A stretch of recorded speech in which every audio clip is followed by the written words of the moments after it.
കുരുക്ക് മുറുകുന്നു എല്ലാ ദിവസവും. ആരൊക്കെ ചേർന്ന കുരുക്ക് മുറുക്കുന്നത്? ഇഡിയും CBIയും NIAയും പിന്നെ BJPയും കോൺഗ്രസും എല്ലാവരും മാധ്യമങ്ങളും.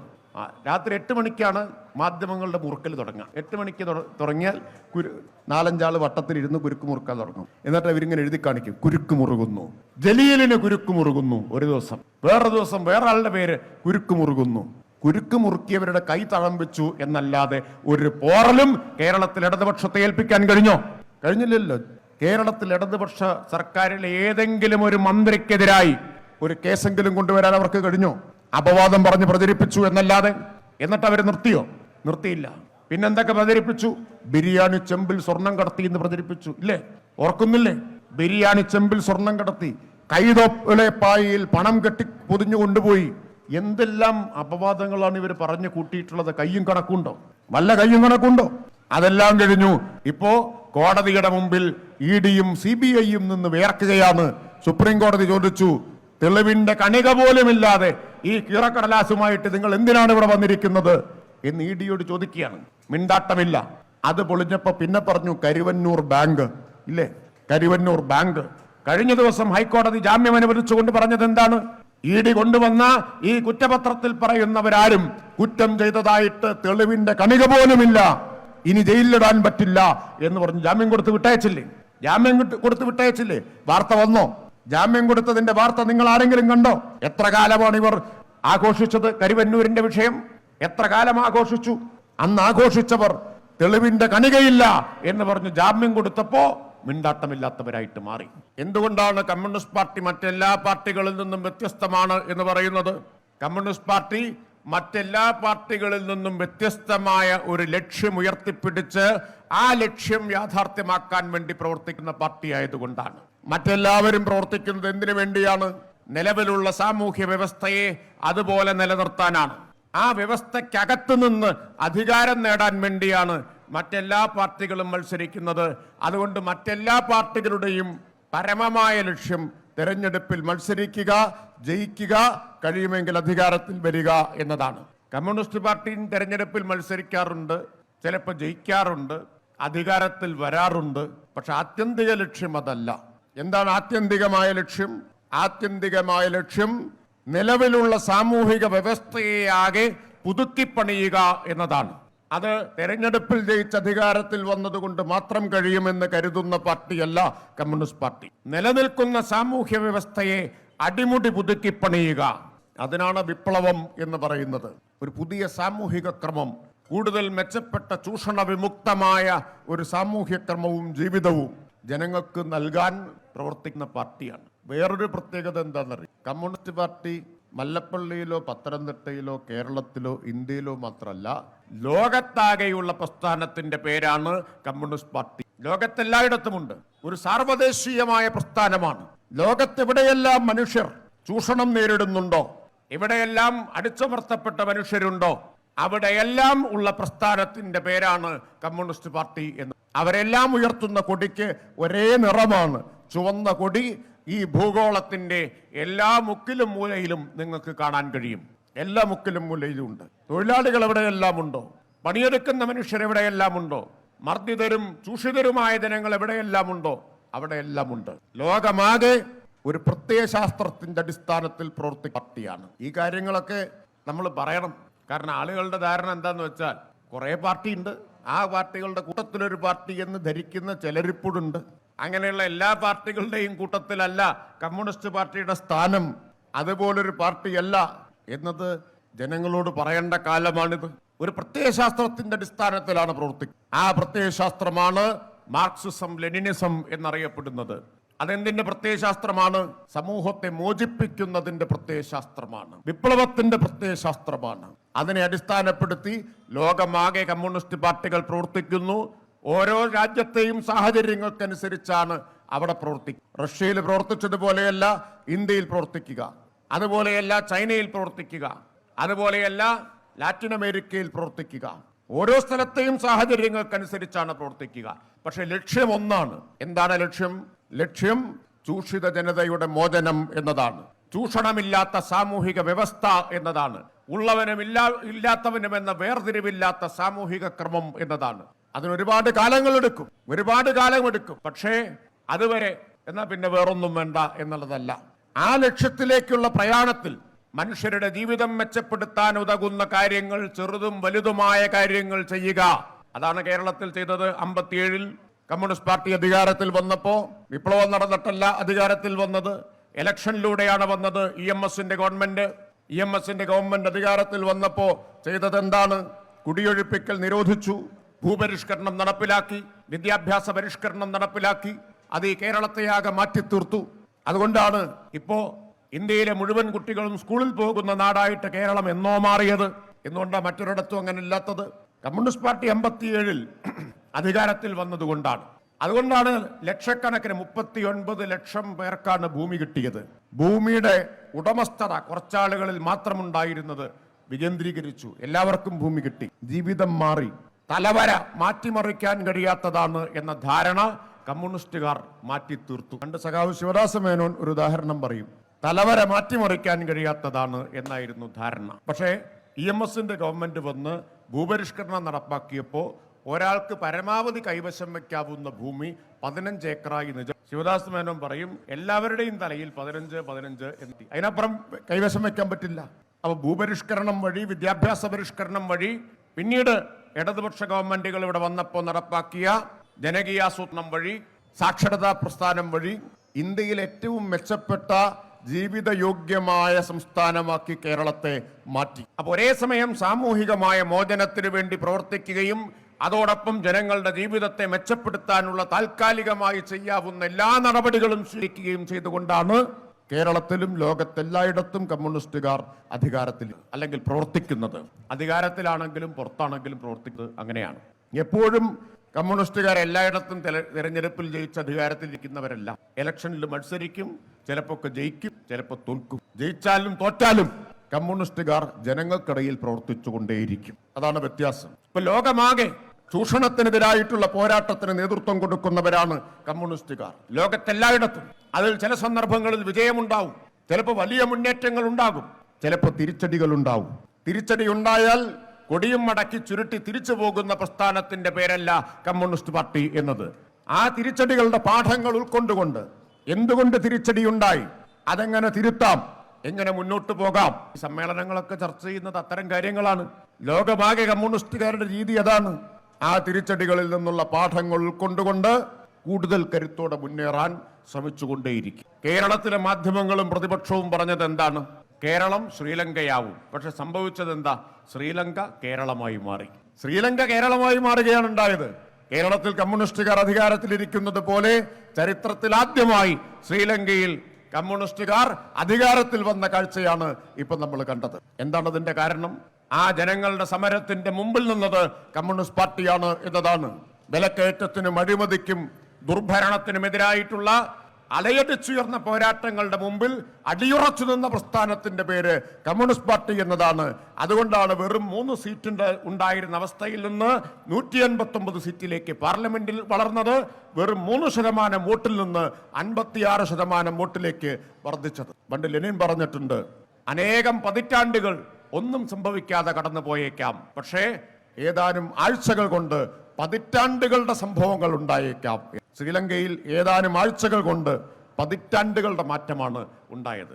ചരിത്രത്തിൽ ആദ്യമായിട്ട് കമ്മ്യൂണിസ്റ്റുകാർ അധികാരത്തിൽ. VD സതീശനാണ് പറഞ്ഞത് കേരളം ശ്രീലങ്കയാവും, അത് കാണാൻ കാത്തിരിക്കുകയായിരുന്നു എന്ന് പറഞ്ഞാൽ കടക്കണിയിൽപ്പെട്ട് തകരും എന്നാണ്. പക്ഷെ കണ്ടതെന്താണ്?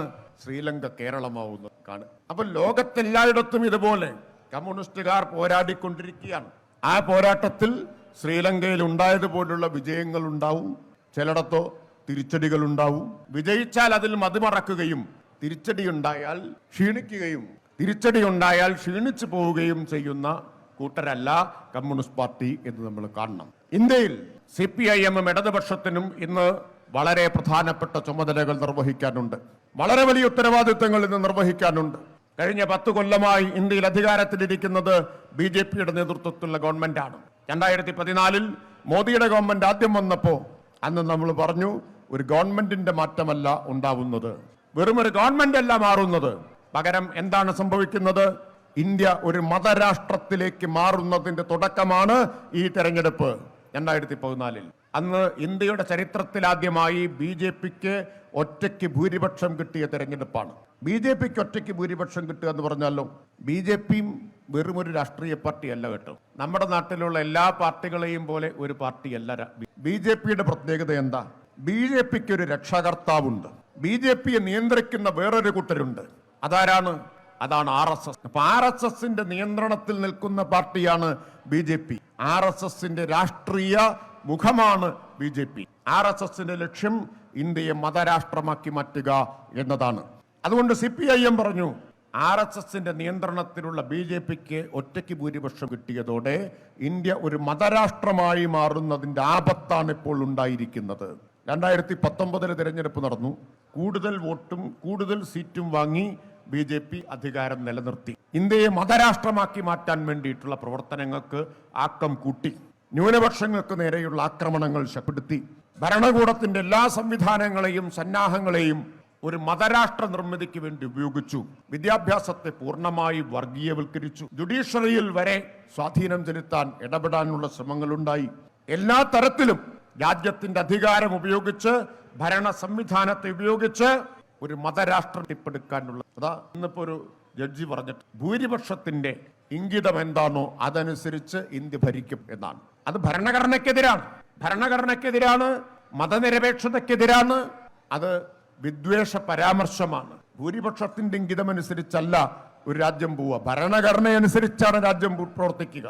അപ്പൊ ഇങ്ങനെയൊക്കെ പറയാവുന്ന അന്തരീക്ഷം 10 കൊല്ലം BJP അധികാരത്തിലിരുന്നപ്പോൾ ഇന്ത്യയിലുണ്ടായി. പക്ഷെ 2024 തെരഞ്ഞെടുപ്പായപ്പോ BJPക്ക് വിഷം ഇല്ലാതായി. അതാണ് ഏറ്റവും പ്രധാനപ്പെട്ട കാര്യം.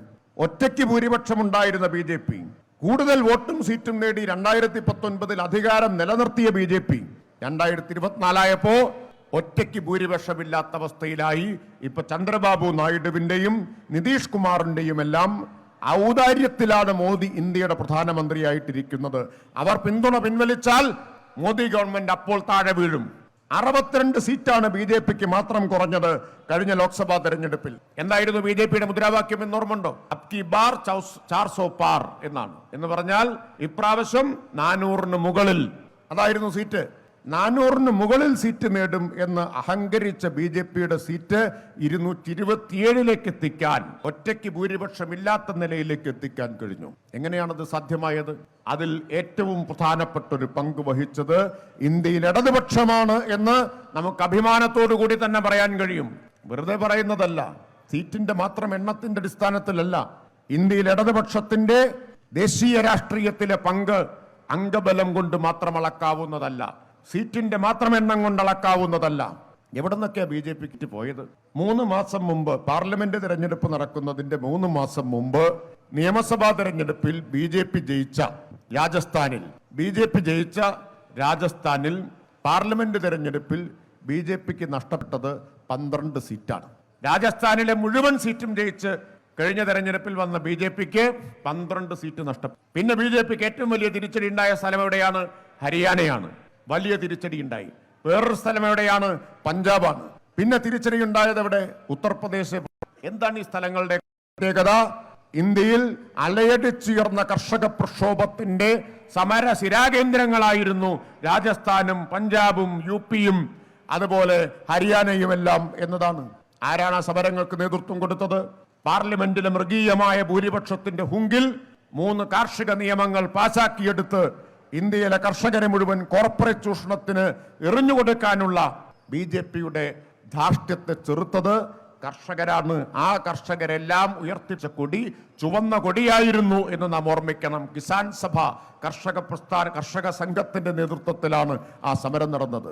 1 കൊല്ലാണ് സമരം നീണ്ടു നിന്നത്. 1 വർഷം. 706 കൃഷിക്കാർ മഞ്ഞും വെയിലും മഴയുമേറ്റ് സമരമുഖത്ത് നിന്ന് പിന്മാറാതെ, അടിപതറാതെ സമരമുഖത്ത് നിന്ന ലക്ഷക്കണക്കിന് കർഷകരിൽ 706 പേർ സമരമുഖത്ത് വീണു മരിച്ചു. രക്തസാക്ഷികളായി 706 പേർ.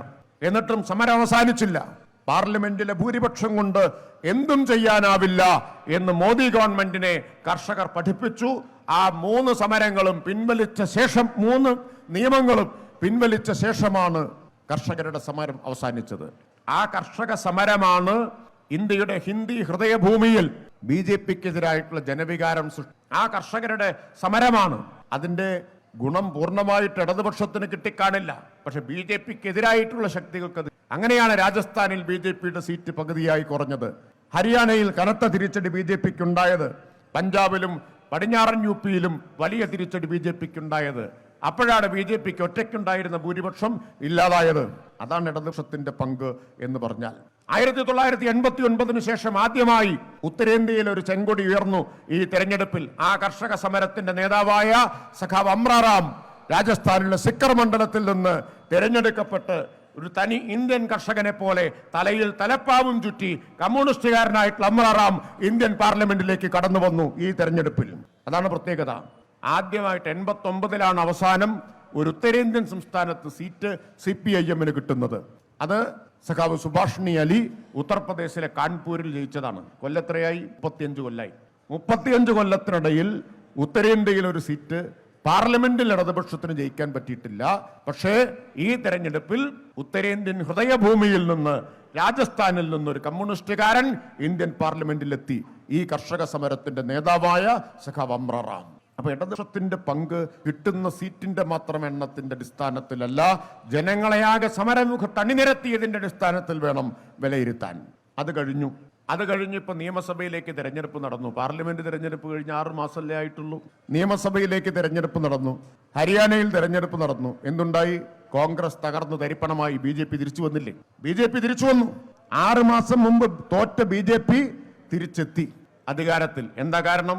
അവിടെ പ്രധാന മത്സരം കോൺഗ്രസും ബി ജെ പിയും തമ്മിലാണ്. 6 മാസം കൊണ്ട് തന്നെ കോൺഗ്രസിനെ ആളുകൾക്ക് മടുത്തു. കോൺഗ്രസിന് ദയനീയമായ തിരിച്ചടിയുണ്ടായി. മാത്രമല്ല, കോൺഗ്രസിന്റെ അഹന്ത മതനിരപേക്ഷ ശക്തികളെയാകെ ഒരുമിപ്പിക്കുന്നതിന് പകരം എല്ലാ സീറ്റും ഞങ്ങൾക്ക് വേണം, ഞങ്ങൾ മാത്രം മതി എന്ന സമീപനം, അതിനെതിരായിട്ടുള്ള വിധിയെഴുത്ത് ഹരിയാനയിലുണ്ടായില്ലേ? അപ്പൊ കോൺഗ്രസും ബി ജെ പിയും തമ്മിൽ നേരിട്ട് മത്സരിച്ചിടത്തെല്ലാം കോൺഗ്രസിന് ദയനീയമായ പരാജയം. ആരാ കോൺഗ്രസിന്റെ തെരഞ്ഞെടുപ്പ് പ്രവർത്തനത്തിന് നേതൃത്വം കൊടുത്ത ആൾ ഹരിയാനയിൽ? ഈ കേരളത്തിൽ നിന്ന് പോയ ആലപ്പുഴയിൽ MP ആയ കോൺഗ്രസിന്റെ സംഘടനാ ജനറൽ സെക്രട്ടറി KC വേണുഗോപാലാണ് ഹരിയാനയിൽ പോയി തെരഞ്ഞെടുപ്പ് പ്രവർത്തനത്തിന് നേതൃത്വം കൊടുത്തത്.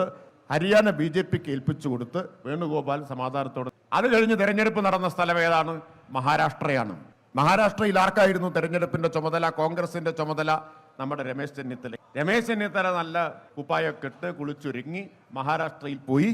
അവിടെയും ബി ജെ പിയെ ജയിപ്പിച്ച് തിരിച്ചു വന്നു. ജഗതി ഒരു സിനിമയിൽ പറയുന്നില്ലേ, ദേ എന്റെ മോൻ വന്നിരിക്കുന്നു തോറ്റു തുന്നമ്പാടി എന്ന് പറയുന്നത് പോലെ രമേശ് ചെന്നിത്തലയും വേണുഗോപാലും ബി ജെ പിയെ ഏൽപ്പിച്ച് കോൺഗ്രസ് തോറ്റു തുന്നമ്പാടി തിരിച്ചു വന്നിരിക്കുകയാണ്. എന്താ മഹാരാഷ്ട്രയിലെ സ്ഥിതി? 106 സീറ്റ് കോൺഗ്രസ് പിടിച്ചു വാങ്ങി. 106 സീറ്റ്. ആ 106 സീറ്റിൽ ആകെ ജയിച്ചത് 15 സീറ്റ്. 75 സീറ്റിൽ കോൺഗ്രസും ബി ജെ പിയും ഏറ്റുമുട്ടി. നേരിട്ട് 65ലും കോൺഗ്രസ് തോറ്റു. ബി ജെ പിയെ തോൽപ്പിക്കാൻ കോൺഗ്രസിനാവില്ല എന്നതിന്റെ ഏറ്റവും വലിയ ഉദാഹരണമല്ലേ? 65ലും കോൺഗ്രസ് പരാജയപ്പെട്ടു. ആകെ 15 സീറ്റ്. ആ മഹാരാഷ്ട്രയിലും 3 സീറ്റ് CPM-നുണ്ട് കേട്ടോ. നമ്മളും കോൺഗ്രസും തമ്മിൽ അത്രയും വ്യത്യാസമുള്ളൂ. നമുക്ക് 3 സീറ്റ്, കോൺഗ്രസിന് 15 സീറ്റ്. അവിടെ ജയിച്ചതാരാണ്? ഈ കർഷക സമരത്തിന്റെ നേതാക്കളായിട്ടുള്ള വിനോദ് നിക്കോളയെ പോലുള്ള കമ്മ്യൂണിസ്റ്റുകാർ മഹാരാഷ്ട്രയിലെ തെരഞ്ഞെടുപ്പിലും ജയിച്ചു വന്നു. അപ്പോ ഇന്ത്യയിൽ ഇടതുപക്ഷമാണ് കർഷകരെയും തൊഴിലാളികളെയും ഒക്കെ അണിനിരത്തി ബി ജെ പിക്കെതിരായിട്ടുള്ള ചെറുത്തുനിൽപ്പിന് നേതൃത്വം കൊടുത്തുകൊണ്ടിരിക്കുന്നത് എന്നതാണ് ഇതെല്ലാം വ്യക്തമാക്കുന്നത്. കേരളത്തിലേക്ക് വന്നാലോ? കേരളത്തിൽ 8 വർഷമായി ഇടതുപക്ഷത്തിന്റെ ഗവൺമെന്റ് അധികാരത്തിൽ തുടരുകയാണ്. 8 വർഷമായിട്ട് അധികാരത്തിലിരിക്കുകയാണ്. അത് സഹിക്കാൻ പറ്റുന്ന കാര്യമല്ല കോൺഗ്രസിനും ലീഗിനും, അതുപോലെ തന്നെ ബി ജെ പിക്കും വലതുപക്ഷ ശക്തികൾക്കുമാകെ. ഇനിയൊരിക്കൽ കൂടി ഇടതുപക്ഷം അധികാരത്തിൽ വന്നാൽ കേരളത്തിൽ വലതുപക്ഷ രാഷ്ട്രീയത്തിന്റെ അന്ത്യമായിരിക്കും എന്നവർക്കറിയാം. അതുകൊണ്ട് എന്ത് വില കൊടുത്തും കേരളത്തിൽ ഇടതുപക്ഷത്തെ പരാജയപ്പെടുത്തണം, ഇടതുപക്ഷത്തിന്റെ ഗവൺമെന്റിനെ അട്ടിമറിക്കണം. അതിനുള്ള ശ്രമങ്ങളാണ് നടത്തിക്കൊണ്ടിരിക്കുന്നത്.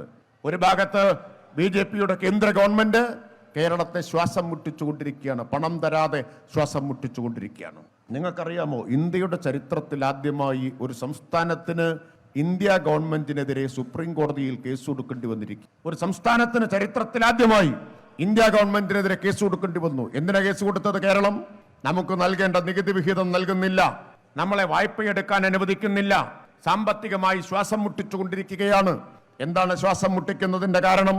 കേരളത്തിലെ ഇടതുപക്ഷ ജനാധിപത്യ മുന്നണി ഗവൺമെന്റ്, മുഖ്യമന്ത്രി പിണറായി വിജയന്റെ നേതൃത്വത്തിലുള്ള ഗവൺമെന്റ് ഇന്ത്യയിൽ മറ്റൊരു സംസ്ഥാനത്തും നടപ്പിലാക്കാത്ത സമാനതകളില്ലാത്ത വികസനക്ഷേമ പ്രവർത്തനങ്ങളുമായി മുന്നോട്ട് പോയിക്കൊണ്ടിരിക്കുകയാണ്.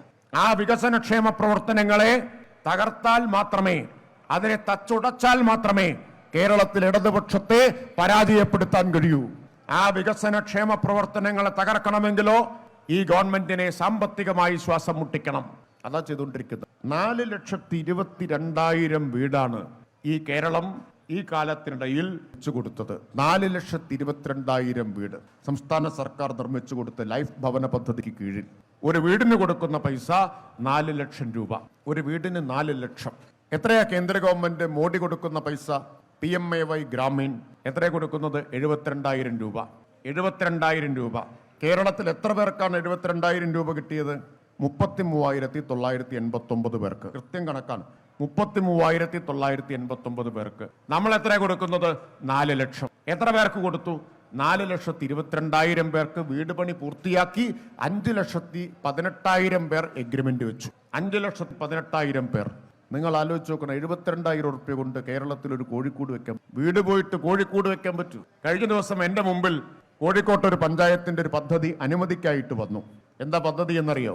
ആ പഞ്ചായത്തിലെ BPL വിഭാഗത്തിൽപ്പെട്ട ആളുകൾക്ക് ആട്ടിൻകൂട് വെക്കാൻ 98,000 രൂപ വീതം സഹായം കൊടുക്കാനുള്ളതാണ്. ആട്ടിൻകൂടിന് 98,000 കൊടുക്കുന്ന കേരളത്തിലാണ് വീട് വെക്കാൻ 72,000 കൊടുക്കുന്നത് മോഡി.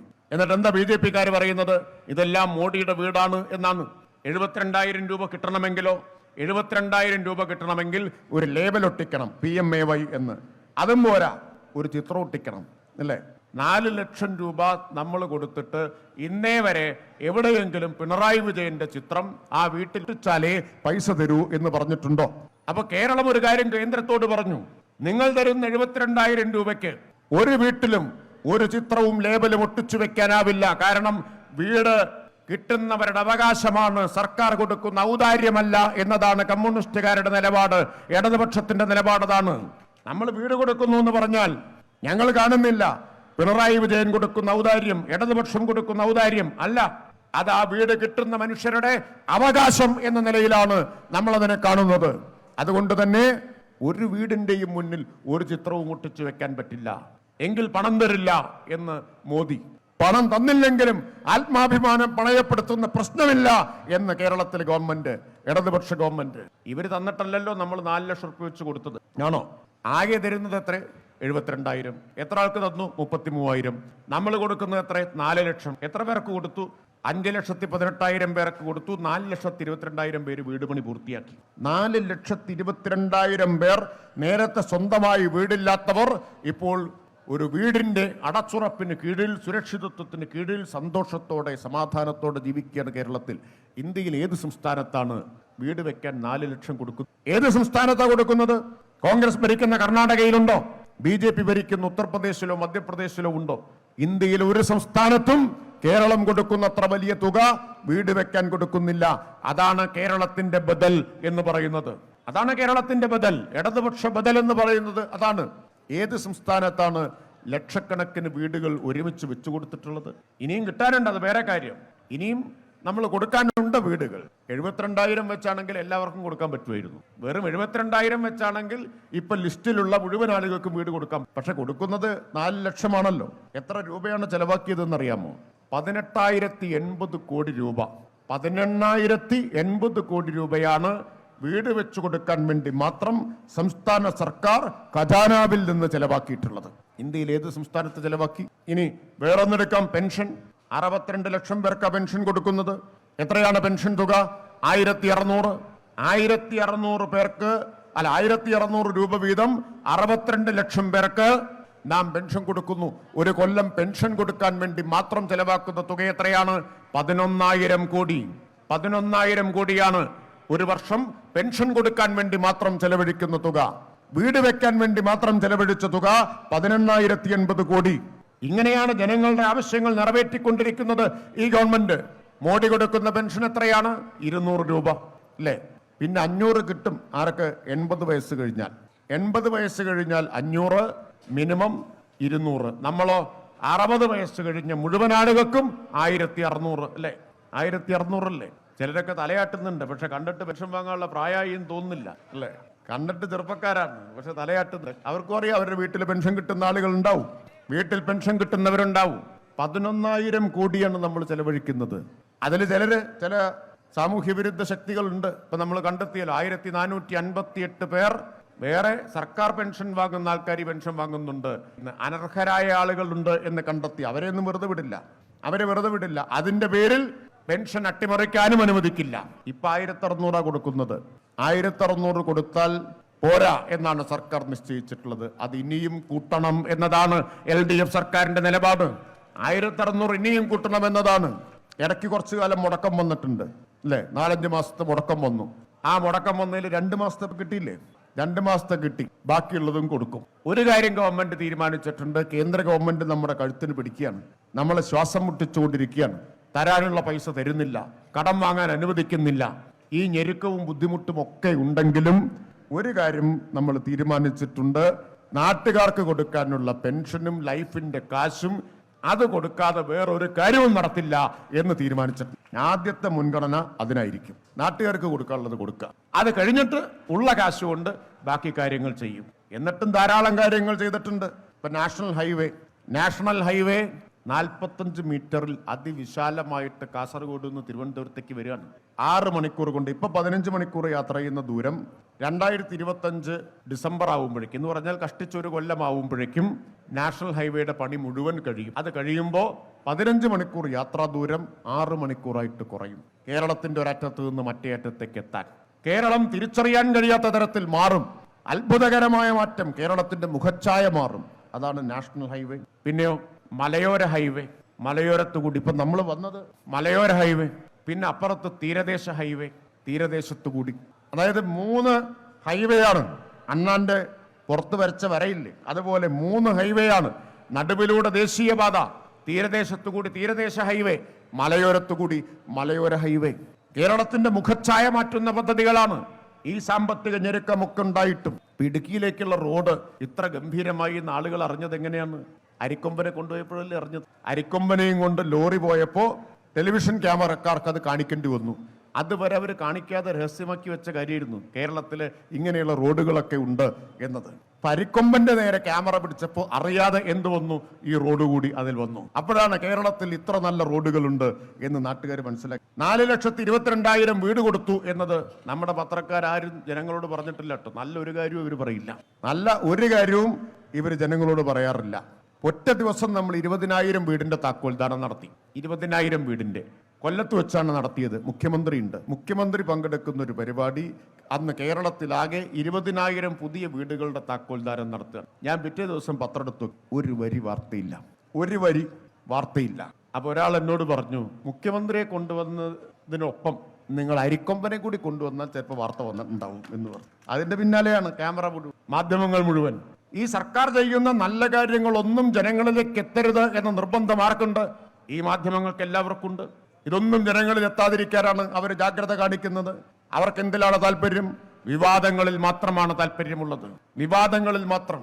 സർക്കാരിനെതിരായി വിവാദം ഉണ്ടാക്കുക, അല്ലെങ്കിൽ കള്ളവിവാദങ്ങൾ പടച്ചുണ്ടാക്കുക.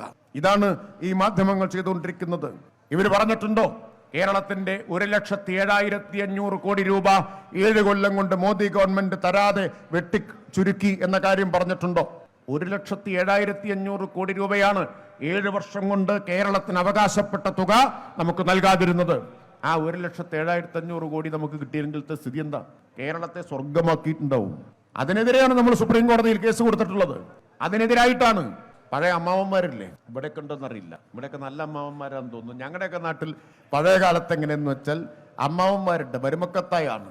മരുമക്കൾക്ക് ഒന്നും കൊടുക്കില്ല, ദുഷ്ടന്മാരായിട്ടുള്ള അമ്മാവന്മാർ. അപ്പൊ മരുമക്കൾ ഭാഗം കിട്ടാൻ വേണ്ടി കേസ് കൊടുക്കും. അതുപോലെ ദുഷ്ടനായ അമ്മാവനെ പോലെയാണ് കേന്ദ്ര സർക്കാർ കേരളത്തോട് പെരുമാറിക്കൊണ്ടിരിക്കുന്നത്. അതിന്റെ ഏറ്റവും വലിയ ഉദാഹരണം വയനാടല്ലേ, മേപ്പാടിയല്ലേ അതിന്റെ ഏറ്റവും വലിയ ഉദാഹരണം.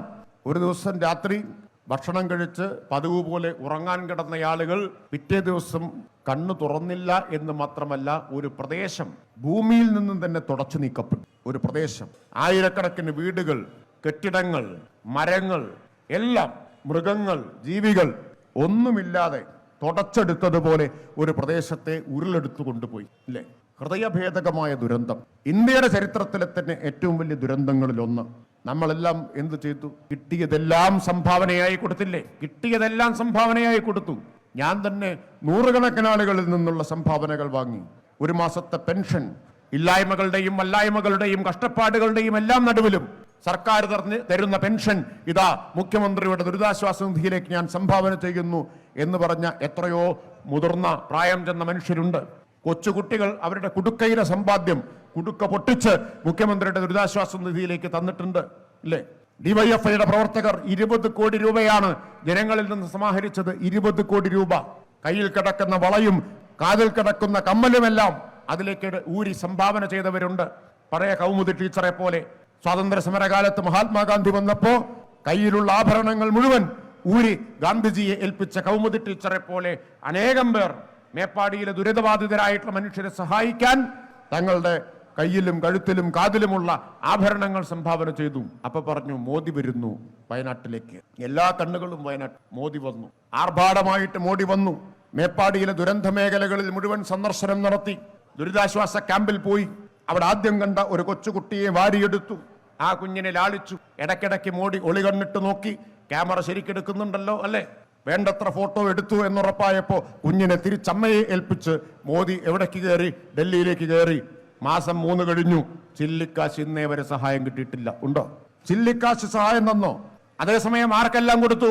വയനാടിന് സമാനമായ ദുരന്തം ഉണ്ടാകാത്ത, അല്ലെങ്കിൽ വയനാടുമായിട്ട് ഒരു തരത്തിലും താരതമ്യപ്പെടുത്താൻ കഴിയാത്ത ഗുജറാത്തിന് കൊടുത്തു, ആന്ധ്രയ്ക്ക് കൊടുത്തു, ബീഹാറിന് കൊടുത്തു, മഹാരാഷ്ട്രയ്ക്ക് കൊടുത്തു. ഇതിന്റെ പ്രത്യേകത എന്താ? ഈ 4ഉം BJP ഭരിക്കുന്ന സംസ്ഥാനങ്ങൾ. ആന്ധ്ര BJP അല്ല ഭരിക്കുന്നത്, പക്ഷേ BJPയെ പിന്തുണയ്ക്കുന്ന ചന്ദ്രബാബു നായിഡു ആണ് ഭരിക്കുന്നത്. ബീഹാർ നിതീഷ് കുമാർ, BJPയെ പിന്താങ്ങുന്ന നിതീഷ് കുമാറാണ്. ഗുജറാത്തും മഹാരാഷ്ട്രയും ഇപ്പോൾ BJP ഭരിക്കുന്നു. 4 സംസ്ഥാനങ്ങൾക്ക് വാരിക്കോരി സഹായം കൊടുത്തു. ആയിരക്കണക്കിന് മനുഷ്യരുടെ ജീവൻ നഷ്ടപ്പെട്ട മേപ്പാടിക്ക് കേരളത്തിന് ചില്ലിക്കാശിന്റെ സഹായമില്ല. ഇതാണ് വ്യത്യാസം. ഈ വിവേചനത്തെയാണ് കേരളം എതിർക്കുന്നത്. ആ വിവേചനത്തിനെതിരെ കേരളത്തിലെ പ്രതിപക്ഷം ഒരക്ഷരം പറയുന്നുണ്ടോ? ആ വിവേചനത്തിനെതിരെ കേരളത്തിലെ മാധ്യമങ്ങൾ ആരെങ്കിലും ഒരക്ഷരം ഉരിയാടാൻ തയ്യാറുണ്ടോ? മാധ്യമങ്ങൾ അവരുടെ പീരങ്കികൾ മുഴുവൻ തിരിച്ചു വച്ചിട്ടുള്ളത് ആർക്ക് നേരെയാണ്? ഇടതുപക്ഷത്തിന് നേരെയാണ്, ഇടതുപക്ഷത്തിന്റെ നേതാക്കൾക്ക് നേരെയാണ്. മുഖ്യമന്ത്രിക്കും ഇടതുപക്ഷ നേതാക്കൾക്കും നേരെ അവരവരുടെ ആയുധങ്ങൾ മുഴുവൻ തിരിച്ചു വച്ചിരിക്കുകയാണ്. മേപ്പാടിയിലെ ഹൃദയഭേദകമായ ദുരന്തമുണ്ടായിട്ട് പോലും നയാ പൈസയുടെ സഹായം നൽകാത്ത കേന്ദ്ര സർക്കാരിനെയും BJPയെയും ഈ മാധ്യമങ്ങൾ വെള്ളപൂശാനല്ലേ ശ്രമിച്ചുകൊണ്ടിരിക്കുന്നു. ഏതെങ്കിലും കാലത്ത് ഇവർ കേരളത്തിനോ കേരളത്തിലെ ജനങ്ങൾക്കൊപ്പമോ നിന്നിട്ടുണ്ടോ? BJP നിന്നിട്ടില്ല, കോൺഗ്രസും നിന്നിട്ടില്ല, ഈ മാധ്യമങ്ങളും നിന്നിട്ടില്ല. നിന്ന ചരിത്രമുണ്ടായിട്ടുണ്ടോ? 2018 പ്രളയമുണ്ടായി. എന്താ ഈ പത്തനംതിട്ട അതിന്റെ കെടുതി ഏറ്റവും കൂടുതൽ അനുഭവിച്ചൊരു സ്ഥലമല്ലേ 2018 പ്രളയം? ആ പ്രളയത്തിൽ നമ്മൾ രക്ഷിക്കാൻ വ്യോമസേന വന്നു, പട്ടാളം വന്നു, ഒക്കെ നല്ല കാര്യം. പക്ഷേ വന്നവർ തിരിച്ചു പോയതിന്റെ പിന്നാലെ ബില്ലും വന്നു, അല്ലെ? വ്യോമസേനയ്ക്കുള്ള വിമാനത്തിന്റെ കാശ് ബില്ല് വന്നു. ആ പ്രളയമുണ്ടായപ്പോൾ നമ്മൾ കേന്ദ്രത്തോട് പറഞ്ഞു, കേരളത്തിന് കൂടുതൽ സഹായമായി അരി നൽകണം, പ്രളയത്തിൽ അകപ്പെട്ടു പോയ മനുഷ്യർക്ക് അരി കൊടുക്കാൻ. അരി തന്നു. വെള്ളം ഇറങ്ങിയപ്പോ അരിയുടെ ബില്ലും വന്നു. കേരളത്തെ സഹായിക്കാൻ കേന്ദ്ര ഗവൺമെന്റ് അന്നും തയ്യാറായില്ല എന്നതോ പോകട്ടെ, സഹായിക്കാൻ മുന്നോട്ട് വന്നവരെ എല്ലാം മുടക്കി. UAE, യുണൈറ്റഡ് അറബ് എമിറേറ്റ്സ് 700 കോടിയുടെ സഹായം നമുക്ക് വാഗ്ദാനം ചെയ്തു. കാരണം ലക്ഷക്കണക്കിന് മലയാളികൾ ചേർന്ന് കെട്ടിപ്പടുത്ത രാജ്യമാണ് UAE. അവരതിന്റെ കടപ്പാട് നമ്മളോട് കാണിക്കാൻ 700 കോടിയുടെ സഹായം വാഗ്ദാനം ചെയ്തു. ഈ മോദിയുടെ ഗവൺമെന്റ് അവര് തരാനുള്ളത് തന്നുമില്ല എന്ന് പോട്ടെ, ഈ 700 കോടിയുടെ സഹായം വിലക്കി, വാങ്ങാൻ പാടില്ല എന്ന് കേരളത്തോട് പറഞ്ഞു, ഇല്ലേ? എന്തൊരു പകയോടുകൂടിയാണ് ഇവർ പെരുമാറിക്കൊണ്ടിരിക്കുന്നത്, എന്തൊരു ശത്രുതയോട് കൂടിയിട്ടാണ് അവർ കേരളത്തോട് പെരുമാറിക്കൊണ്ടിരിക്കുന്നത്. യഥാർത്ഥത്തിൽ കേരളത്തിന്റെ താല്പര്യം സംരക്ഷിക്കാൻ മലയാളികളെല്ലാം ഒറ്റക്കെട്ടായി നിൽക്കേണ്ട സന്ദർഭമാണല്ലോ, ഒറ്റക്കെട്ടായിട്ട് നിൽക്കേണ്ട സന്ദർഭമല്ലേ? അപ്പോഴാണ് കേരളത്തിലെ വലതുപക്ഷം, ആ വലതുപക്ഷത്തിന്റെ കുന്തമുനയായിട്ടുള്ള മാധ്യമങ്ങളും ചേർന്ന് കേരളത്തെ പിന്നിൽ നിന്ന് കുത്തുകയാണ് ചെയ്യുന്നത്. എന്താ കാരണം? ഇടതുപക്ഷ ഗവൺമെന്റിനോടുള്ള വിരോധം. ഈ ഗവൺമെന്റ് ചരിത്രത്തിലാദ്യമായി ഭരണ തുടർച്ച നേടിയ ഇടതുപക്ഷ ഗവൺമെന്റാണ്. 1980 ശേഷം കേരളത്തിന്റെ ചരിത്രത്തിൽ ആദ്യമായിട്ടാണ് ഒരു ഗവൺമെന്റിന് ഭരണ തുടർച്ചയുണ്ടാവുന്നത്. ഇടതുപക്ഷമോ വലതുപക്ഷമോ ആവട്ടെ, ആദ്യമായിട്ടൊരു ഗവൺമെന്റ് തുടർച്ചയായിട്ട് അധികാരത്തിൽ വന്നു. ഇനി ഇവരെ വെറുതെ വിട്ടാൽ പറ്റില്ല. ഇനി എന്ത് വില കൊടുത്തും ഈ ഗവൺമെന്റിനെ അട്ടിമറിക്കണം, അല്ലെങ്കിൽ മൂന്നാമതൊരിക്കൽ കൂടി ഇവർ അധികാരത്തിൽ വരും. അത് തടയാൻ വേണ്ടിയാണ് ഇങ്ങനെ കേരളത്തെ വളഞ്ഞിട്ട് ആക്രമിക്കുന്നത്. കേരളത്തിലെ ഗവൺമെന്റിനെ, മുഖ്യമന്ത്രിയെ ഒക്കെ ആക്രമിച്ചുകൊണ്ടിരിക്കും. ഇപ്പോൾ ഉപതെരഞ്ഞെടുപ്പ് നടന്നല്ലോ, പാലക്കാട്ടും ചേലക്കരയിലും ഉപതെരഞ്ഞെടുപ്പ് നടന്നു. ഈ ഉപതെരഞ്ഞെടുപ്പ് നടന്നത് സർക്കാരിനും ഇടതുപക്ഷത്തിനുമെതിരായി കേരളത്തിലെ മുഴുവൻ മാധ്യമങ്ങളും നിരന്നു നിന്നുകൊണ്ട് അപവാദ പ്രചരണങ്ങളുടെ ഘോഷയാത്ര സൃഷ്ടിച്ച കാലത്താണ്. അപവാദ പ്രചരണങ്ങളുടെ മലവെള്ളപ്പാച്ചിലായിരുന്നു. പ്രളയകാലത്ത് എന്നതുപോലെ അപവാദത്തിന്റെ മലവെള്ളപ്പാച്ചിൽ. എന്തെല്ലാം അപവാദം പറഞ്ഞു പരത്തിയിട്ടുണ്ട്, ഓർക്കുന്നില്ലേ? ആരോർക്കാൻ? ഓരോന്നും ആരും ഓർക്കുന്നുണ്ടാവില്ല, പക്ഷെ ആകെ ഒരവമതിപ്പുണ്ടാക്കാൻ ആണ് അവർ ശ്രമിച്ചത്. എന്തെല്ലാം കഥകളാണ് പറഞ്ഞത്. സ്വർണ്ണക്കടത്തിന്റെ പേരിലായിരുന്നു പണ്ട്. ഖുറാന്റെ ഉള്ളിൽ സ്വർണം കടത്തി എന്നായിരുന്നു കുറെ കാലം ടെലിവിഷൻ ചാനലിൽ, പത്രത്തിലെല്ലാം, അല്ലെ?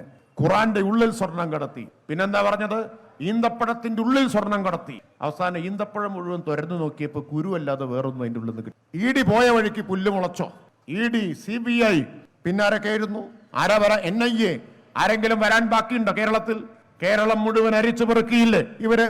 ഒന്നാം പിണറായി സർക്കാരിന്റെ കാലത്ത് എന്തെല്ലാമായിരുന്നു വാർത്തകൾ, ഓർക്കുന്നുണ്ടോ? കുരുക്ക് മുറുകുന്നു എല്ലാ ദിവസവും. ആരൊക്കെ ചേർന്ന കുരുക്ക് മുറുക്കുന്നത്? ED യും CBI യും NIA യും പിന്നെ BJP-യും കോൺഗ്രസും എല്ലാവരും, മാധ്യമങ്ങളും. രാത്രി 8 മണിക്കാണ് മാധ്യമങ്ങളുടെ മുറുക്കൽ തുടങ്ങുക. 8 മണിക്ക് തുടങ്ങിയാൽ 4-5 വട്ടത്തിലിരുന്ന് കുരുക്ക് മുറുക്കാൻ തുടങ്ങും. എന്നിട്ട് ഇവരിങ്ങനെ എഴുതി കാണിക്കും, കുരുക്ക് മുറുകുന്നു.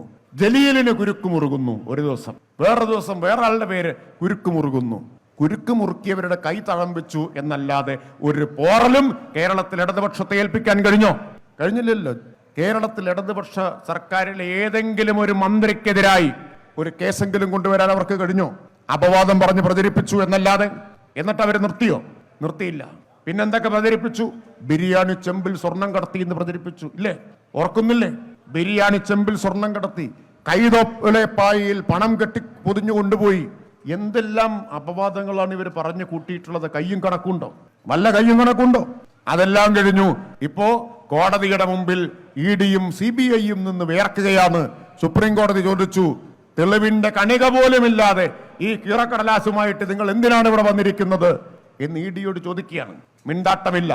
അത് പൊളിഞ്ഞപ്പോ പിന്നെ പറഞ്ഞു കരുവന്നൂർ ബാങ്ക്, ഇല്ലേ? കരുവന്നൂർ ബാങ്ക്. കഴിഞ്ഞ ദിവസം ഹൈക്കോടതി ജാമ്യം അനുവദിച്ചുകൊണ്ട് പറഞ്ഞത് എന്താണ്? ED കൊണ്ടുവന്ന ഈ കുറ്റപത്രത്തിൽ പറയുന്നവരാരും കുറ്റം ചെയ്തതായിട്ട് തെളിവിന്റെ കണിക പോലുമില്ല, ഇനി ജയിലിലിടാൻ പറ്റില്ല എന്ന് പറഞ്ഞ് ജാമ്യം കൊടുത്ത് വിട്ടയച്ചില്ലേ? ജാമ്യം കൊടുത്ത് വിട്ടയച്ചില്ലേ? വാർത്ത വന്നോ? ജാമ്യം കൊടുത്തതിന്റെ വാർത്ത നിങ്ങൾ ആരെങ്കിലും കണ്ടോ? എത്ര കാലമാണ് ഇവർ ആഘോഷിച്ചത് കരുവന്നൂരിന്റെ വിഷയം? എത്ര കാലം ആഘോഷിച്ചു? അന്ന് ആഘോഷിച്ചവർ തെളിവിന്റെ കണികയില്ല എന്ന് പറഞ്ഞ് ജാമ്യം കൊടുത്തപ്പോ മിണ്ടാട്ടമില്ലാത്തവരായിട്ട് മാറി. ഇങ്ങനെയാണ് മാധ്യമങ്ങൾ പ്രവർത്തിച്ചുകൊണ്ടിരിക്കുന്നത്. ഇങ്ങനെയാണ്. വലതുപക്ഷത്തിന്റെ രക്ഷകരാരാണ്? മാധ്യമങ്ങളാണ്. മാധ്യമങ്ങൾ മൈനസ് വലതുപക്ഷം. കേരളത്തിലെ വലതുപക്ഷത്തിൽ നിന്ന് മാധ്യമങ്ങളെ മാറ്റി നിർത്തിയാൽ വട്ടപൂജ്യം. അവർക്കൊരു ചുക്കും ഇടതുപക്ഷത്തെ ചെയ്യാൻ പറ്റില്ല. അതുകൊണ്ട് മാധ്യമങ്ങളെ മുൻനിർത്തിയുള്ള അപവാദ പ്രചരണമാണ് നടക്കുന്നത്. അങ്ങനെയാണ്. ഇടതുപക്ഷത്തിന്റെ ഒരു നേതാവ് എന്തെങ്കിലും പറഞ്ഞാൽ വലിയ വിവാദമാക്കും. പക്ഷെ അവരെന്ത് പറഞ്ഞാലും പ്രശ്നമില്ല. സതീശനും സുധാകരനും കൂടി മൈക്കിന് വേണ്ടി അടിപിടി കൂടി, കുട്ടികൾ മിഠായിക്ക് വേണ്ടി തല്ലിവിടുന്നത് പോലെ. പ്രതിപക്ഷ നേതാവും KPCC പ്രസിഡന്റും ഞാൻ ആദ്യം എന്നൊരാള് മറ്റേ അയിമ്പിൽ പിടിച്ചു. അവസാനം മൈക്ക് 2 കഷ്ണം, അല്ല ഞാൻ ആദ്യം എന്ന് പറഞ്ഞിട്ട്. അത് കഴിഞ്ഞു. വേറൊരു സന്ദർഭത്തിലോ പ്രതിപക്ഷ നേതാവിനെ KPCC പ്രസിഡന്റ് വിളിച്ച വാക്ക്, അത് കേൾക്കാന്ന് വിചാരിച്ചിട്ട് നിങ്ങളാരും നിൽക്കണ്ട, ഞാനത് പറയാൻ ഉദ്ദേശിക്കുന്നു, ഇല്ലേ? വിളിച്ച വാക്ക് എന്താന്ന് നമ്മളെല്ലാവരും കണ്ടതല്ലേ? എല്ലാവരും കേട്ടതല്ലേ? അതൊന്നും നമുക്ക് പറയാൻ കൊള്ളുന്ന വാക്കല്ല. ഒരു ലജ്ജയുമില്ലാതെ പ്രതിപക്ഷ നേതാവ് പറഞ്ഞു. അതിന്റെ ബാക്കി ഡിയർ എന്നായിരുന്നു. പ്രതിപക്ഷ നേതാവിനോട് ഇങ്ങനെയൊക്കെ പറയാമോ, നിങ്ങൾ എങ്ങനെയൊക്കെ വിളിക്കാമോ? അപ്പൊ അദ്ദേഹം പറഞ്ഞത് എന്താണെന്നറിയോ? അത് അതിനൊക്കെ വലിയ തമാശ. അദ്ദേഹം പറഞ്ഞു, ഞാൻ എൻ്റെ കൂടെ ഉള്ളവരെ വിളിക്കുന്നത് കേട്ടാൽ നിങ്ങളെ ഓടും എന്ന് പറഞ്ഞു. ഇതിനേക്കാൾ വലുതാണ് ഞാൻ വിളിക്കാറുള്ളതെന്ന്. അതും നിങ്ങൾ കണ്ടിട്ടുണ്ടാവും, TV കണ്ടിട്ടുണ്ടാവും. ഇതാണ് കേരളത്തിലെ വലതുപക്ഷത്തിന്റെ പാപ്പരത്വം എന്ന് പറഞ്ഞാൽ. ഈ സംസ്കാരശൂന്യരായ വലതുപക്ഷ നേതൃത്വത്തെ വെളുപ്പിച്ച് ജനങ്ങളുടെ മുമ്പിൽ അവതരിപ്പിക്കുന്നത് ആരാണ്? മാധ്യമങ്ങളാണ്. അവരുടെ എല്ലാ കൊള്ളരുതായ്മകളെയും മറച്ചുവെക്കും. എന്നിട്ട് അവരെ വിശുദ്ധന്മാരായി ഇങ്ങനെ അവതരിപ്പിക്കുകയാണ്. ആർക്കെതിരെ? ഇടതുപക്ഷത്തിനെതിരെ. എന്നിട്ട് ഈ മാധ്യമ പിന്തുണയോടുകൂടിയല്ലേ ഉപതെരഞ്ഞെടുപ്പിൽ മത്സരിക്കാൻ വന്നത്. ഉപതെരഞ്ഞെടുപ്പിൽ മത്സരിക്കാൻ വന്നപ്പോൾ 2 മണ്ഡലം, നിയമസഭയിലേക്ക് 2 ഉപതെരഞ്ഞെടുപ്പ്. പാലക്കാട് ചരിത്രത്തിൽ ഇന്നേ വരെ ഇടതുപക്ഷം ജയിച്ചിട്ടില്ലാത്ത പുതിയ മണ്ഡലം വന്ന ശേഷം ഇന്നേ വരെ ഇടതുപക്ഷം ജയിച്ചിട്ടില്ല. പഴയ മണ്ഡലമാകുമ്പോഴും ആകെ 2 തവണ മാത്രം ജയിച്ച ഒരു മണ്ഡലം. ഡീലിമിറ്റേഷന് ശേഷം ഒരിക്കലും ജയിക്കാത്ത മണ്ഡലം. മാത്രമല്ല 2016 3-ാം സ്ഥാനത്ത്, 2021 വീണ്ടും വോട്ട് കുറഞ്ഞ് പിന്നെയും 3-ാം സ്ഥാനത്ത്, 2024 പാർലമെന്റ് തെരഞ്ഞെടുപ്പിൽ പിന്നെയും വോട്ട് കുറഞ്ഞ് 3-ാം സ്ഥാനത്ത്. പാലക്കാടിന്റെ മാത്രം കാര്യം പറഞ്ഞ് പടം വലങ്ങിയ പോലെയാണ്, കീഴ്പ്പെട്ടായിരുന്നു ഇത്രയും കാലമായിട്ട്. ചേലക്കരയോ ഒരു കാലത്ത് UDFന്റെ ഉറച്ച കോട്ട, കേരളത്തിൽ ഏറ്റവും ശക്തമായ UDF കേന്ദ്രം. സഖാവ് രാധാകൃഷ്ണൻ മത്സരിച്ച് പിടിച്ചെടുത്ത മണ്ഡലം. പിടിച്ചെടുത്ത ശേഷം തുടർച്ചയായി സഖാവ് രാധാകൃഷ്ണൻ ജയിച്ചു വന്ന സീറ്റ്. ഇതാണ് 2 മണ്ഡലം. തെരഞ്ഞെടുപ്പ് നടന്നപ്പോൾ കേരളത്തിലെ കോൺഗ്രസിന്റെ സമുന്നതരായ നേതാക്കന്മാർ KC വേണുഗോപാൽ പറഞ്ഞു, പാലക്കാട് ഞങ്ങൾ ജയിക്കും, സംശയമൊന്നുമില്ല, അതിൽ വലിയ കാര്യമില്ല. പക്ഷേ ചേലക്കരയിലെ വിജയമായിരിക്കും രാഷ്ട്രീയമായ വിജയം. ചേലക്കരയിലെ വിജയമായിരിക്കും രാഷ്ട്രീയ വിജയം. ആരാ പറഞ്ഞത്? KC വേണുഗോപാൽ. VD സതീശനോട് ചോദിച്ചു, ഒരു ഇന്റർവ്യൂ ഉണ്ട്, അതൊന്ന് കാണേണ്ടതാണ്. VD സതീശനോട് ചോദിച്ചു. അപ്പൊ VD സതീശൻ പറഞ്ഞു, ഞാൻ ഉപതെരഞ്ഞെടുപ്പിന്റെ ഭയങ്കര ആശാനാണ്, ഞാൻ വലിയ തന്ത്രജ്ഞനാണ്. ആര് പറഞ്ഞു? ഞാൻ തന്നെ പറഞ്ഞു. തൃക്കാക്കരയിൽ 25,000 വോട്ടിന് ജയിപ്പിച്ചത് മുഴുവൻ എന്റെ പ്രവർത്തനം കൊണ്ടാണ്. ആര് പറഞ്ഞു? ഞാൻ പറഞ്ഞു. അത് കഴിഞ്ഞ് പുതുപ്പള്ളിയിൽ 33,000 വോട്ട് ഭൂരിപക്ഷം കിട്ടും എന്ന് കൃത്യമായിട്ട് ഞാൻ പറഞ്ഞു. ഞാനാണ് അതിന്റെ ക്രെഡിറ്റ്, എനിക്കാണ്. ആര് പറഞ്ഞു? ഞാൻ പറഞ്ഞു. അല്ലേ? ആ ഇന്റർവ്യൂവിൽ കാണണം. ഈ ഏതോ സിനിമയിൽ പറയുന്നില്ല, ഒറ്റ തള്ളാണ്, അതുപോലെ സതീശന്റെ തള്ളാണ്. എന്നിട്ട് സതീശൻ പറഞ്ഞു, ചേലക്കര ഞങ്ങൾ പിടിച്ചെടുക്കും, അതിനു വേണ്ടിയിട്ടുള്ള എല്ലാ പ്രവർത്തനവും ഞാൻ നടത്തിയിട്ടുണ്ട്, എല്ലാം ഞാൻ നടത്തി. പാർലമെന്റ് തെരഞ്ഞെടുപ്പിൽ രാധാകൃഷ്ണന് ചേലക്കരയിൽ കിട്ടിയ ഭൂരിപക്ഷം വെറും 5,000. ആ 5,000 മറികടക്കാൻ 5,000 വോട്ടല്ല 15,000 വോട്ട് ചേർത്തിട്ടുണ്ട്. ആര് ചേർത്തു? ഞാൻ ചേർത്തു. എന്നിട്ട് ഇന്റർവ്യൂവിൽ പറയാണ്, എങ്ങനെ ചേർത്തു എന്ന് നിങ്ങൾ ചോദിക്കരുത്, അത് രഹസ്യമാണ്, തന്ത്രമാണ്. ഞാൻ 15,000 വോട്ട് ചേർത്തിട്ടുണ്ട്. അപ്പൊ എത്ര വോട്ടിന് ജയിക്കണം? 10,000 വോട്ടിന് ജയിക്കണം, അല്ലേ? 10,000 വോട്ടിന് ജയിക്കണം. പക്ഷെ ഞാൻ അത്രയ്ക്ക് പറയുന്നില്ല, 5,000 വോട്ടിന് ജീസൻ പറഞ്ഞു. ഏത് 5,000 വോട്ടിനെ മറികടക്കാൻ 15,000 വോട്ട് അതീവ രഹസ്യമായി ചേർത്തു. അതുകൊണ്ട് 10,000 വോട്ടിന് ജയിക്കേണ്ടതാണ്, പക്ഷെ 5,000 വോട്ടിന് എന്തായാലും ജയിച്ചിരിക്കും. അതായിരുന്നു സതീശന്റെ തള്ള്. തെരഞ്ഞെടുപ്പ് കഴിഞ്ഞു. ചേലക്കരയിൽ പാർലമെന്റ് തെരഞ്ഞെടുപ്പിൽ 6 മാസം മുമ്പ് കിട്ടിയ ഭൂരിപക്ഷം LDFന് സഖാവ് രാധാകൃഷ്ണൻ മത്സരിച്ചിട്ടും 5,000 വോട്ട് മാത്രമായിരുന്നുവെങ്കിൽ സഖാവ് UR പ്രദീപിന് കിട്ടിയ ഭൂരിപക്ഷം 12,000-ലധികം. അപ്പൊ KC വേണുഗോപാൽ പറഞ്ഞത് പ്രകാരം രാഷ്ട്രീയ വിജയം ആരുടേതാണ്? ഇടതുപക്ഷത്തിൻ്റെതാണ്. ഇടതുപക്ഷത്തിനാണ് രാഷ്ട്രീയ വിജയം. ആ 5,000 മാത്രമല്ല കേട്ടോ, സതീശൻ രഹസ്യമായി ചേർത്ത് 15,000 കൂടി മറികടന്നിട്ടാണ് 12,000 വിജയം. അപ്പൊ എത്ര? 27,000 വോട്ടിനാണ് ജയിച്ചത്. ശരിക്കും പറഞ്ഞു സതീശൻ തന്നെ പറഞ്ഞതല്ലേ, ഞാൻ 15,000 വോട്ട് ഞങ്ങൾ ചേർത്തിട്ടുണ്ട്, അതിനെയും മറികടന്ന് 12,000 വോട്ടിനാണ് ജയിച്ചത്. സഖാബ് UR പ്രദീപ് തന്നെ 2016 മത്സരിച്ചപ്പോൾ കിട്ടിയ ഭൂരിപക്ഷത്തെക്കാൾ വലിയ ഭൂരിപക്ഷത്തിനാണ് വിജയം. പാർലമെന്റ് തെരഞ്ഞെടുപ്പിനേക്കാൾ വലിയ ഭൂരിപക്ഷത്തിനാണ് വിജയം. മണ്ഡലം പിടിച്ചെടുക്കുമെന്ന് വീമ്പ് പറഞ്ഞ UDFന്റെ മുഖത്തെ പ്രഹരമാണ്. അപ്പൊ UDF പറയുന്നു, പക്ഷേ കയ്യിലുള്ള പാലക്കാട് ഞങ്ങൾ ജയിച്ചല്ലോ എന്നാണ്. പാലക്കാട് ഇന്നേ വരെ അവരെ ജയിച്ചിട്ടുള്ളൂ. ഞാൻ നേരത്തെ പറഞ്ഞല്ലോ, വടവലങ്ങ പോലെയാണ്. കീഴ്പ്പെട്ട 16 വോട്ട് കുറഞ്ഞു, 21 പിന്നെയും കുറഞ്ഞു, 24 പിന്നെയും കുറഞ്ഞു. പക്ഷേ പടവലങ്ങ മുകളിലേക്ക് വളരാൻ തുടങ്ങി. ഇപ്പൊ 2,250 വോട്ട് കൂടി. 6 മാസം മുമ്പ് നടന്ന പാർലമെന്റിൽ തെരഞ്ഞെടുപ്പിൽ കിട്ടിയതിനേക്കാൾ 2,250 വോട്ട് ഇടതുപക്ഷത്തിന് എവിടെ കൂടി? പാലക്കാട്ട് കൂടി. BJPയും ഇടതുപക്ഷവും തമ്മിലുള്ള വ്യത്യാസം എത്രയായിരുന്നു? നമ്മൾ 3-ാം സ്ഥാനത്തായിരുന്നു. 2016 വ്യത്യാസം, 2019 വ്യത്യാസം, 21 കഴിഞ്ഞ നിയമസഭാ തെരഞ്ഞെടുപ്പിലെ വ്യത്യാസം 14,000 വോട്ട്. ഇടതുപക്ഷത്തെക്കാൾ 14,000 വോട്ട് അധികം ആർക്ക്? BJPക്ക്. പാർലമെന്റ് തെരഞ്ഞെടുപ്പിലോ 9,000 വോട്ട് BJPക്ക് അധികം. ഈ നിയമസഭാ തെരഞ്ഞെടുപ്പിലോ BJPക്ക് അധികം കിട്ടിയത് വെറും 2,000 വോട്ട്. മുന്നേറ്റം ഉണ്ടായോ? ജയിച്ചില്ല എന്നുള്ളത് ശരി, കാരണം ഒരിക്കലും ജയിക്കാത്ത മണ്ഡലമാണ്. പക്ഷെ വോട്ട് കൂടിയോ? വോട്ട് കൂടി. BJPയുമായിട്ട് അന്തരം കുറച്ചോ? അന്തരം കുറച്ചു. അതാണ് പാലക്കാട്ട്. പിന്നെ UDF ജയിച്ചതിന്റെ കാര്യം ഞാൻ വിശദീകരിക്കേണ്ട കാര്യമില്ല. UDFന് പിന്തുണ കൊടുത്തത് ആരൊക്കെയാണ്? SDPI, ജമാഅത്തെ ഇസ്ലാമി. ഏതാണ് SDPI? ജോസഫ് മാഷയുടെ കൈ വെട്ടിയ അതേ SDPI.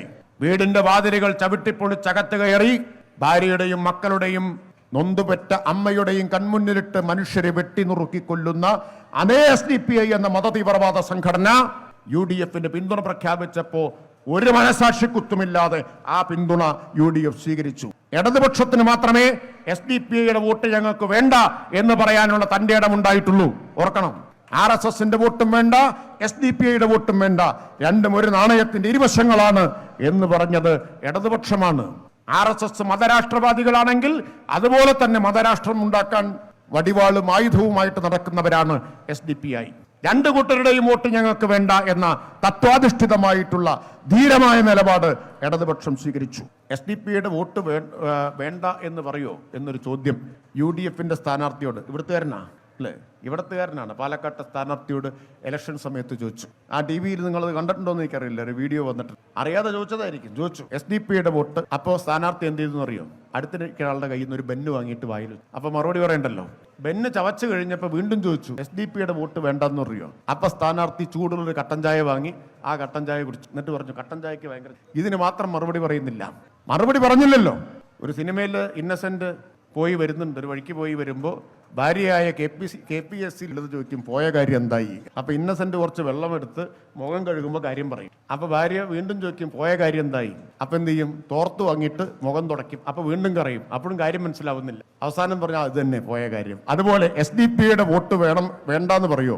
ബന്ന് ആദ്യം, പിന്നെ കട്ടൻ ചായ. മറുപടിയില്ല. ഉണ്ടോ? ഒരു കല്യാണ വീട്ടിൽ വെച്ച് LDFന്റെ സ്ഥാനാർത്ഥി UDF സ്ഥാനാർത്ഥിയെ കണ്ടപ്പോൾ ഒരു കൈ നീട്ടി, കൈ തട്ടി മാറ്റി, കൈ കൊടുത്തില്ല. LDF സ്ഥാനാർത്ഥിക്ക് കൈ കൊടുക്കാൻ തയ്യാറല്ല. പക്ഷെ ജോസഫ് മാഷിന്റെ കൈവെട്ടിയ NDFന്റെ ചോര പുരണ്ട കൈ പിടിക്കാൻ കോൺഗ്രസിന് യാതൊരു ലജ്ജയുമില്ല, ഒരു മനസാക്ഷി കുത്തില്ല. കാരണം ലീഗിനുമില്ല. കേരളത്തിലെ ഏറ്റവും വലിയ വിദ്വേഷ പ്രചാരകനെ കോൺഗ്രസ് മാലയിട്ട് സ്വീകരിച്ചു. പേര് ഞാൻ പറയേണ്ട കാര്യമില്ലല്ലോ. എന്തെല്ലാമാണ് അയാൾ പറഞ്ഞിട്ടുള്ളത്? ഒരു പരിഷ്കൃത സമൂഹത്തിൽ, സംസ്കാര സമ്പന്നമായ ഒരു സമൂഹത്തിൽ ആരും പറയാൻ പാടില്ലാത്ത കാര്യങ്ങൾ പറഞ്ഞ ആളാണ്.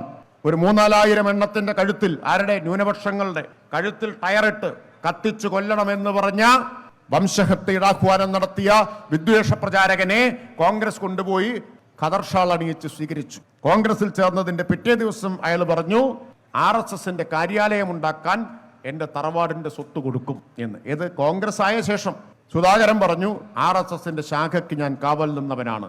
RSSന്റെ ശാഖയ്ക്ക് കാവൽ നിന്നവനും കാര്യാലയം ഉണ്ടാക്കാൻ ഭൂമി വിട്ടുകൊടുക്കുന്നവനുമൊക്കെയാണ് ഇന്ന് കോൺഗ്രസ് എന്ന് പറയുന്നത്. അപ്പൊ ഈ വർഗീയ ശക്തികളെയെല്ലാം ഒരുമിപ്പിച്ചാണ് SDPI, ജമാഅത്തെ ഇസ്ലാമി, RSS ഇവരുടെ എല്ലാം പിന്തുണയിലാണ് പാലക്കാട്ട് സ്വന്തം സീറ്റ് കോൺഗ്രസിന് നിലനിർത്താൻ കഴിഞ്ഞത്. വോട്ട് എണ്ണിക്കഴിഞ്ഞു, കോൺഗ്രസ് ജയിച്ചു, UDF ജയിച്ചു. ആദ്യത്തെ പ്രകടനം ആരുടെയാ? നിങ്ങൾ ശ്രദ്ധിച്ചിട്ടുണ്ടോ? ആദ്യത്തെ ആഹ്ലാദ പ്രകടനം കോൺഗ്രസിന്റെ പ്രകടനമല്ല, UDFന്റെ പ്രകടനമല്ല. ആദ്യത്തെ ആഹ്ലാദ പ്രകടനം നടത്തിയത് SDPI എന്ന മതതീവ്രവാദ സംഘടനയാണ്. അത് കേരളത്തിനാകെയുള്ള മുന്നറിയിപ്പാണ്, കേരളത്തിനാകെയുള്ള ആപൽ സൂചനയാണ്. UDFന്റെ വിജയം ആരെയാണ് ആഹ്ലാദിപ്പിക്കുന്നത്? UDFനുണ്ടാകുന്ന വിജയം ആരാണ് ആഘോഷിക്കുന്നത് എന്നത് കേരളത്തിനുള്ള മുന്നറിയിപ്പാണ്. SDPI പറഞ്ഞു ഇത് ഞങ്ങളുടെ വിജയമാണ്, ഞങ്ങൾ നേടിക്കൊടുത്ത വിജയമാണ്. UDFന് മതതീവ്രവാദികളുടെ ഔദാര്യത്തിൽ നേടിയ വിജയമായി പാലക്കാട്ട് വിജയം മാറി. ജമാഅത്തെ ഇസ്ലാമി പറഞ്ഞു ഞങ്ങളുടെ പിന്തുണ കൊണ്ടാണ് വിജയിച്ചത്. ഏത് ജമാഅത്തെ ഇസ്ലാമി? ബംഗ്ലാദേശിൽ അവിടുത്തെ ന്യൂനപക്ഷമായ ഹിന്ദുക്കളെ ആക്രമിക്കുന്ന ജമാഅത്തെ ഇസ്ലാമി. കമ്മ്യൂണിസ്റ്റുകാർ എല്ലായിടത്തും ന്യൂനപക്ഷത്തിന്റെ കൂടെയാണ്. ഓരോ സ്ഥലത്തും ന്യൂനപക്ഷം വേറെ ഇരിക്കും. ന്യൂനപക്ഷം വേറെയാണ്. നമ്മുടെ നാട്ടിലെ ന്യൂനപക്ഷം എന്ന് പറഞ്ഞാൽ മുസ്ലിങ്ങളും ക്രിസ്ത്യാനികളുമാണ്. അവരുടെ അവകാശങ്ങൾ സംരക്ഷിക്കാൻ കമ്മ്യൂണിസ്റ്റുകാരുണ്ടാവും. ബംഗ്ലാദേശിലെ ന്യൂനപക്ഷം ഹിന്ദുക്കളാണ്. അവിടുത്തെ കമ്മ്യൂണിസ്റ്റുകാർ അവരുടെ അവകാശം സംരക്ഷിക്കാൻ പോരാടും. ആ ന്യൂനപക്ഷങ്ങളെ ഇല്ലാതാക്കിക്കൊണ്ടിരിക്കുന്ന ജമാഅത്തെ ഇസ്ലാമി.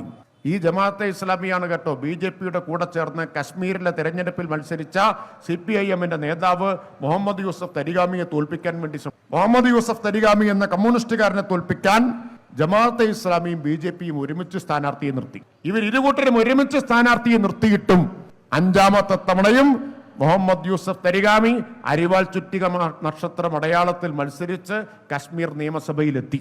തോൽപ്പിക്കാനായില്ല. അപ്പൊ അവർക്കൊക്കെ വിരോധം ജമാഅത്തെ ഇസ്ലാമിക്ക് RSSനേക്കാൾ വിരോധം ആരോടാണ്?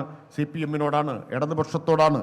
SDPIക്ക് RSSനേക്കാൾ വിരോധം ആരോടാണ്? ഇടതുപക്ഷത്തോടാണ്. ആ വിരോധത്തെ മുഴുവൻ മുതലെടുത്ത് കോൺഗ്രസ്, ലീഗ്, SDPI, ജമാഅത്തെ ഇസ്ലാമി, RSS ഈ കൂട്ടുകെട്ടാണ് കേരളത്തിൽ പ്രവർത്തിക്കുന്നത്. ഈ വലതുപക്ഷ കൂട്ടുകെട്ട് മാധ്യമങ്ങളുടെ പിന്തുണയോടുകൂടി ഇടതുപക്ഷത്തെ തകർക്കാൻ ശ്രമിച്ചുകൊണ്ടിരിക്കുകയാണ്. അതുകൊണ്ടാണ് ഞാൻ നേരത്തെ പറഞ്ഞത് തിരിച്ചടികൾ ഉണ്ടായാൽ പിന്മടങ്ങുന്ന പ്രസ്ഥാനത്തിന്റെ പേരല്ല ഇടതുപക്ഷം എന്നത്. തിരിച്ചടികളെ നേരിട്ടുകൊണ്ട് പോരാട്ടത്തിന്റെ പതാക ഉയർത്തിപ്പിടിച്ചുകൊണ്ട് മുന്നോട്ട് പോകുന്ന പ്രസ്ഥാനമാണ്. RSSനും BJPക്കും എതിരായിട്ടുള്ള പോരാട്ടം പോലെ തന്നെ പ്രധാനമാണ് SDPIയെയും ജമാഅത്തെ ഇസ്ലാമിയെയും പോലെയുള്ള മതതീവ്രവാദികൾക്കെതിരായിട്ടുള്ള പോരാട്ടവും. ആ മതതീവ്രവാദികളെ ചെറുത്തു തോൽപ്പിച്ചുകൊണ്ട് കേരളത്തിൽ ഇടതുപക്ഷം മുന്നോട്ട് പോകും. ഈ ഗവൺമെന്റ് നടപ്പാക്കിക്കൊണ്ടിരിക്കുന്ന വികസനക്ഷേമ പ്രവർത്തനങ്ങൾ കൂടുതൽ ശക്തമായി തന്നെ നടപ്പിലാക്കും. അതിനുവേണ്ടി ഈ ഗവൺമെന്റിനെ നമുക്ക് സംരക്ഷിക്കാൻ കഴിയണം. ഇടതുപക്ഷത്തിന്റെ നേതൃത്വത്തിലുള്ള ഗവൺമെന്റിനെ രക്ഷിക്കാൻ കഴിയണം. CPIM-ന്റെ 24ാം പാർട്ടി കോൺഗ്രസ് ഈ കാര്യങ്ങളെല്ലാം ചർച്ച ചെയ്യാനുള്ളതാണ്. സംസ്ഥാന സമ്മേളനവും പാർട്ടി കോൺഗ്രസും ഇന്ത്യയിലെയും കേരളത്തിലെയും ഗൗരവമുള്ള രാഷ്ട്രീയ കാര്യങ്ങളെല്ലാം ചർച്ച ചെയ്ത് ഇടതുപക്ഷത്തിനും CPIM-നും കൂടുതൽ കരുത്തോടെ മുന്നോട്ട് പോകാൻ ആവശ്യമായിട്ടുള്ള തീരുമാനങ്ങൾ കൈക്കൊള്ളും. അതിന്റെ ഭാഗമായി ചേർന്ന മല്ലപ്പള്ളി ഏരിയ സമ്മേളനത്തോടനുബന്ധിച്ചുള്ള പൊതുയോഗം ഉദ്ഘാടനം ചെയ്തതായി അറിയിച്ചുകൊണ്ട് ഞാൻ അവസാനിപ്പിക്കും.